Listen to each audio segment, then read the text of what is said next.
First thing I'd like to do is to thank those who were so generous as to provide recordings, what we refer to now as the Beth David Torah TikTok weekly.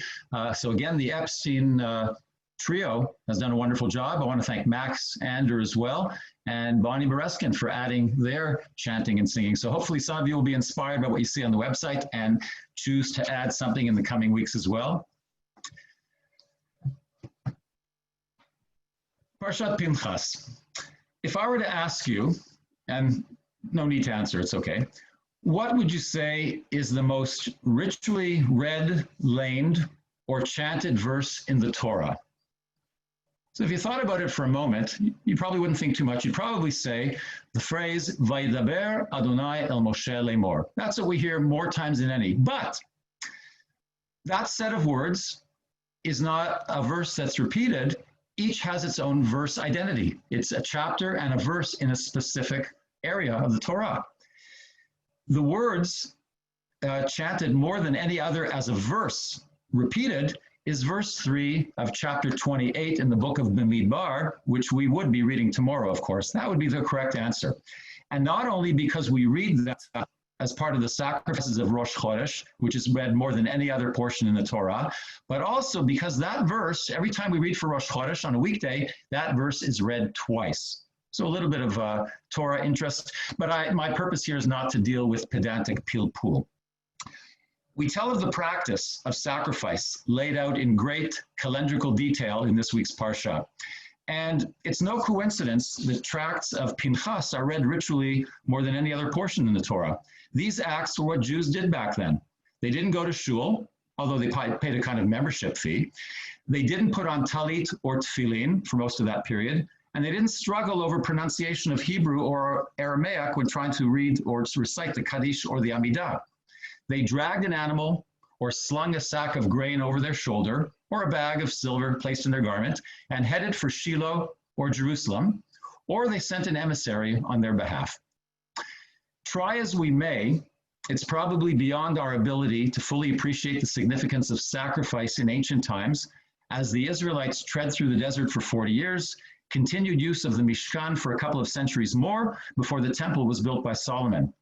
And those messy practices became the focus of Israelite, Judahite, Jewish expression for hundreds of years more, until the last version of the temple, built by Herod, was destroyed by Titus and his Roman cohorts in the year 70 CE. There were scholars and rabbis in the first couple of centuries following that demolition of physical space and ritual culture who, perhaps more than just nostalgically and piningly, put down in great detail in the Mishnaic tractates of Midot and Zvachim, descriptions of the temple and sacrifices, respectively. And there are self-proclaimed devout elements among us today who longingly, and with many practical steps already taken, plan for the re-erection of the temple based on these descriptions, as well as those in the book of Ezekiel, and the reestablishment of the Korbanot, run, of course, by the duly authorized and trained Levites and Kohanim, male only, of course. As I participated the past few weeks in meetings of the task force for reopening of the synagogue, I felt I might have gained, even in the smallest and most modest of measures, some sense of the daunting enormity of the task faced by Rabbi Yochanan ben Zakkai and the scholars who assembled in Yavne after the destruction of the Second Temple. Now, for those who might find this comparison rather exaggerated, presumptuous, or even delusional, let me explain what I mean. First, I would employ the well-known Hebrew phrase lahavdil, which means to distinguish from, to differentiate. You're familiar with Havdalah, which separates between Shabbat and weekdays. So we would not be so bold as to equate the trauma of the elimination of the basis of Jewish identity, devotion, and practice 2,000 years ago with the loss many of us feel today with the removal of our access to familiar communal activity, at least in terms of venue. And yet, many of us are aware that, as with many other of our formal communal activities, things will not be as they were before in terms of Jewish celebration, commemoration, and even grieving. Judaism has changed and evolved in its many expressions and variations in differing measure over the centuries, both of its own initiative as well as due to circumstances opposed on it from without, whether the catastrophic events of 70 CE, expulsions and inquisitions, the Shoah, or the more favorable, such as the seemingly inviting gestures of the Enlightenment, universal declarations of human rights, and the creation of the modern state of Israel. Wherever our current experience lies on the spectrum of significant change and evolution, there is no doubt that adjustment, adaptation, and creativity are again demanded. Granted, we have not faced and will not face the vacuum experienced by our ancestors when the temple and much of Jerusalem were burned to the ground, let alone the tens of thousands or more who perished during that campaign. But we have been jarred by our own sense of drastic change in routine and deeply impacted by loss of life. However, like those leaders in Yavne who saw the need and opportunity for finding a new expression of Judaism, both with sadness for the past and, I imagine, an excitement and optimism for being part of a new creative process, so must we view this as an opportunity ridden with responsibility. Our adaptation will and must be informed by the dramatically changing social and political climate beyond the confines of our own faith communities and congregations.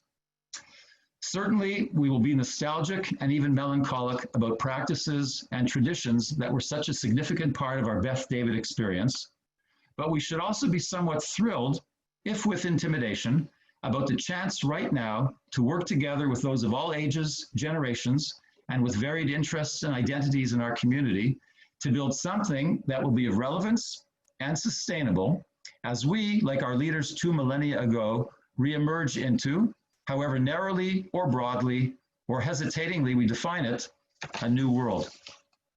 Let me leave you with a quote from Bill McKibben, a writer and environmental activist, upon his first visit to his reopened church this past Sunday. There were but 19 of us on the straight-backed wooden pews for the service. Well, they had a minyan. So social distancing was not a problem. And though I am no young man, he's almost 60, I considerably lowered the average age when I sauntered in. We all wore masks, and only the preacher, a safe 20 feet from the front pew, sang the hymns.